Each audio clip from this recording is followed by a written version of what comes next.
Ma'am नमस्कार ma'am आपण ना आउ कोठू आसले नमस्कार मो ना रचना दासी मुझा देवगढ़ मैम आपण ओडिसा रु एते दूर को सतलोक आश्रम धनना धाम कोन पय आसले मैम से संत रामपाल जी महाराज अवतरण दिवस कार्यक्रम अनुष्ठित होती मुझे कार्यक्रम जोगदेवा लगी आसी। मैम आम देखुलु जे ए जो संत रामपाल जी महाराज को अवतरण दिवस रे बहुत गुडे कार्यक्रम एटा रखा जाइथिला आपण को खास करी को कार्यक्रमटा मैम माने बेसी भल लागिथिला बेसी माने अट्रैक्टिव हेतिले को कार्यक्रम होती।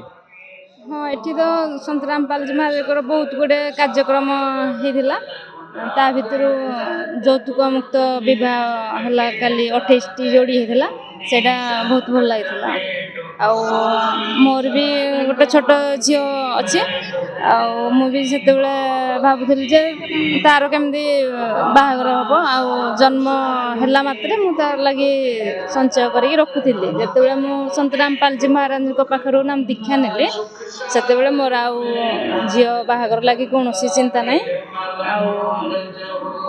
ଯୌତୁକ ମୁକ୍ତ ବିବାହ କରିବି। धन्यवाद। नमस्कार।